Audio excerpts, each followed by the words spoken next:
gulutan yang satu dan gulutan yang ini. Ini jarak tanam antara 60.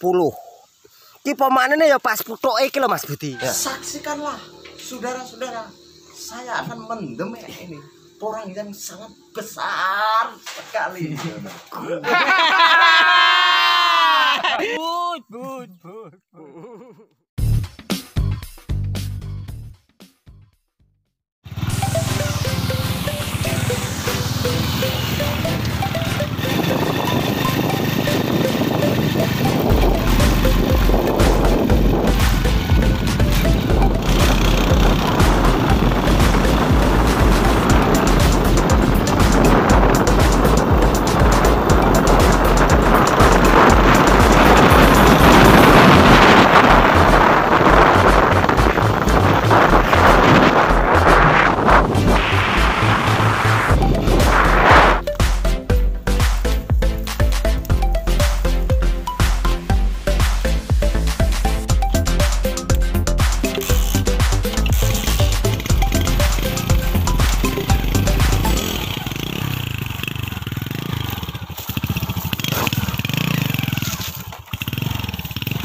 Pemandangan di sore hari.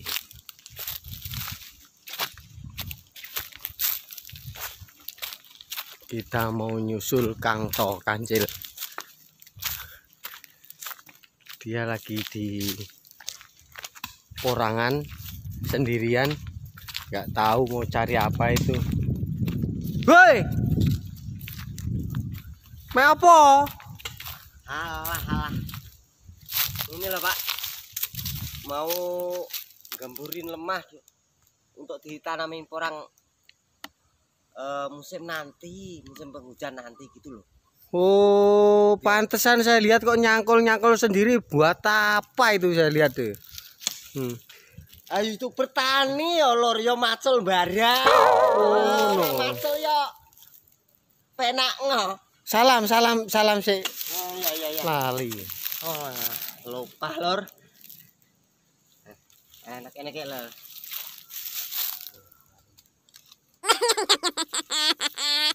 Assalamualaikum warahmatullahi wabarakatuh. Salam sukses, salam sejahtera buat petani porang dimanapun Anda berada. Nah, jumpa lagi dengan saya Kang To Kancil Porang. Di kesempatan sore hari ini lor, Kang To akan memberi contoh tanaman. Cara penggemburan tanah dan cara jarak tanam antara satu gulutan dengan gulutan yang lain. Jadi simak terus video Kang To dan jangan lupa share, like dan komen, tombol warna merah subscribe loh. Nah, subscribe itu biar video Kang To lebih bisa bermanfaat bagi dulur-dulur semuanya yang ingin mengetahui tata cara tentang budidaya porang gitu loh yang benar tentunya. Jadi untuk tanaman porang itu tidak semau kita yang ingin misalkan ingin tanam terus harus bisa tanam, itu nggak bisa lur, harus menurut cuacanya. Jadi menurut musimnya harus tepat, penanamannya harus tepat, tidak boleh seumpama sudah waktunya tanam ya harus ditanam. Jadi nggak bisa misalkan kita sudah lewat tanam, misalkan sudah di pertengahan, itu sudah jelek untuk pertumbuhan porang gitu. Nah, betul. Terus ini mau ngapain ini Kang To? Nah, ini salah satu contoh yang saya gemburkan lor, biar porangnya nanti lebih bisa maksimal pertumbuhannya. Oh begitu. Jadi untuk di daerah sini lur, tanam porang itu ada 2 cara lur. Yang satu itu nggak pakai penggemburan lur. Ini yos kayak ngene iki lur. Nah kayak ini kan tanpa penggemburan sekali, tanpa digemburkan sama sekali. Nah ini contohnya yang tidak digemburkan sama sekali. Nah ini yang ini ki, ini yang pakai penggemburan gitu. Nah iki sing duwe ya wong petel lur, kene totok aku ya mara rene iki wis eneng penggemburan totoke nggo mulai nggo pacul tak ngono. Nah, biar dulur-dulurku paham tentang cara penggemburannya untuk dan jarak penanamannya. Ya betul kan toh. Jadi tolong dijelaskan sekalian biar Nah maksudnya ini lor, yang bertanya maksudnya jarak tanam terus apa itu biar tahu semua, monggo. tak cukupno jimatku lor. Biar paham tunggu dikilani ya gak pas ngono. Ngeri men. Nah, pas. Oh. Jabang bayi. Boy, alate ngeri men ya. Petani profesional iya. Jajal ya. Nah, gini lor, untuk saat ini buat dulur-dulurku semuanya, misalkan sudah beli bibit dari Kangto atau dari beli bibit dari manapun Anda beli, untuk saat ini lebih baik dirawat di rumah dulu. Saya sarankan dirawat di rumah, dilesek atau dirak. Karena apa? Untuk saat ini kalau mau ditanam itu kasihan lor bibitnya. Sementara tanah ini kalau musim kemarau terlalu panas, jadi untuk bibit katak atau umbi yang sudah digemburkan kayak gini lor, ini udaranya panas lor, kecuali kalau yang sudah tersimpan di dalam tanah. Ini jarak rene nek nyoteng. Nah, kecuali yang sudah tersimpan di dalam tanah ini pasti akan tanah kan padat. Jadi untuk umbi misalkan yang sudah 2 musim itu di tanah nggak apa-apa gitu. Tapi untuk penanaman yang baik itu di awal musim. Nah, ini ya kakak ini. Nah gini lor, salah satu contoh misalkan jarak tanam lor antara gulutan yang satu dengan yang lainnya. Ini kalau gulutan kan ke sono. Nah, ke sono. Mendawa ngono ya? Mendawa. Mendawa. Nah, antara gulutan yang ini dan yang ini ya. Ngerti Mas Budi iki meterane Mas Budi. Oke. Nah, 60 lor. Ini sama yang Gulutan 1 ke gulutan yang 2. ya, gulutan yang 1 dan gulutan yang ini. Ini jarak tanam antara 60. Ki pemanene ya pas putuke iki lho Mas Budi. Oh, putuk musuh putuk iki. Nah, putuke piye to? Yang mlenuk kuwi lho Mas. Oh, iya iya. Nah, ini 60. Yang dinamakan gulutan antara 60 itu gini. Jadi tanamnya gulutan di ke sini, gulutan di sini dan yang di sini itu 60 gitu. Dan untuk mendowonya, ya mendowo terok-terok awakmu to Mas. Mendowo. Dan untuk gulutan yang ini lor, nah ini kalau di daerah sini itu bisa antara ini bibit katak ya, ini katak dan ini katak. Ini bisa memakai 40 atau 30. Itu terserah kesenangan masing-masing. Itu sama saja. Nah ini loh Mas Budi. Nah ini 30 bisa, 40 bisa. Nah sebenarnya gini lor, kalau di daerah sini itu nggak pakai gulutan, banyak sekali yang nggak pakai gulutan itu yang tanahnya ki lur, miring. Jadi kalau dipakai gulutan itu digali terus tanah itu lama kelamaan akan larut. Jadi tanah ini lur, tanah ini kerut larut. Jadi kadang biasanya gini. Nah, kita tanam, misalkan kita tanam antara 5 cm lur. Itu kalau tanahnya agak berpasir, itu kalau rumputnya bersih, tanah kan gampang larut. Ini kelihatan. Nah, kalau bisa kata ini yang sudah tumbuh usahakan jangan sampai terlihat. Tapi kalau di daerah sini biasanya gini loh, kata ini lor, anu lor, jatuh nih loh, peluk jatuh ini kata ini pasti sudah tumbuh. Jadi wes aslinya gampang banget. Kata ini loh jatuh gini sudah tumbuh, dan ini kalau sudah tumbuh kata ini akan gembos lor, yang masuk ke dalam akarnya. Jadi umbi yang di bawah akar itu yang tumbuh gitu loh lor. Asline iso umbine melebu ning jero lemah, umbinya bisa masuk ke dalam tanah itu dari akar. Nah, akar kayak gini lor. Nah, yang ini menggembos dan yang masuk ke dalam itu ini di dalam tanah itu ganti yang umbinya yang keluar itu yang ada di bawahnya akar tadi gitu. Nah, untuk porang lor sebenarnya kalau sudah 2 musim itu kan tinggi antara segini lor, antara kalau 2 musim itu rata-rata 1 meter itu yang tanpa naungan.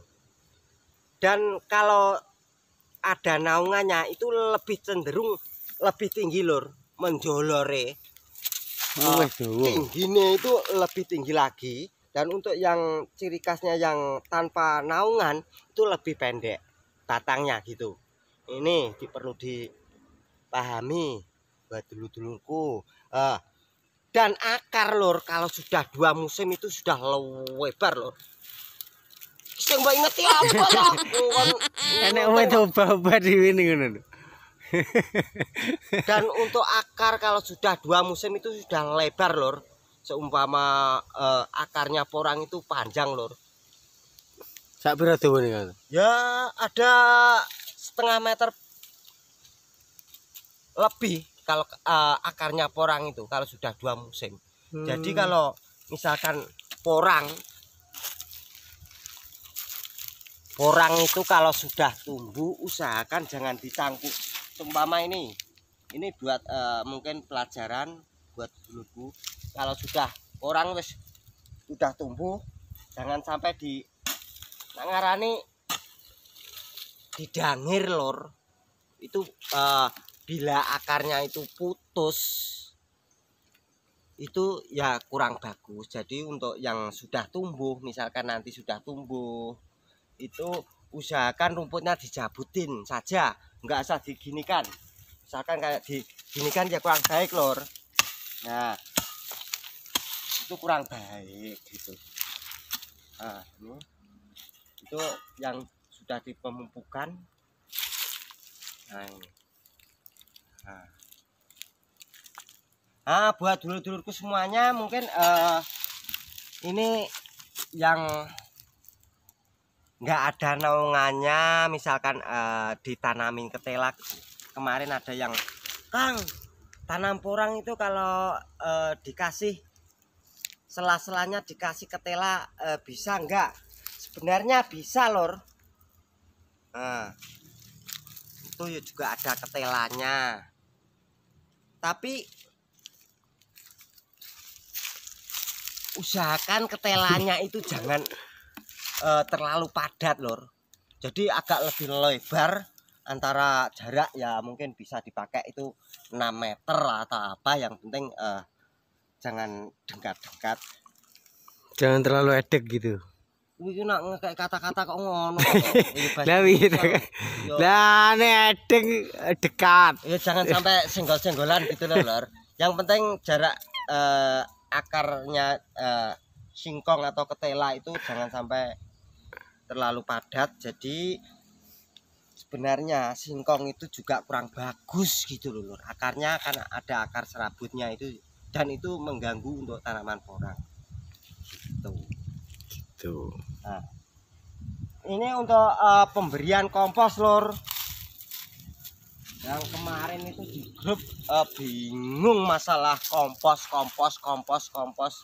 Memang kalau pemula masih bingung, tapi porang sebenarnya gini, Lor. Kompos ini akar porang ini kan panjang, jadi enggak terlalu terus numplek sauplek nyuwel ngono, enggak, Lor. Akar porang itu lebar dan bunder ngono kan, Lor. Nah, ini dan kok kayak bulet ini. Usahakan pupuk itu bisa kalau ngasih kompos bisa lebih lebar lagi gitu. Nah, ini misalkan gini, Lor. Kalau ngasih kompos, Lor. Nah, ini yes menak-menakan ini ke, Lor. Iki ya culek ini, Lor. Nah, ini langsung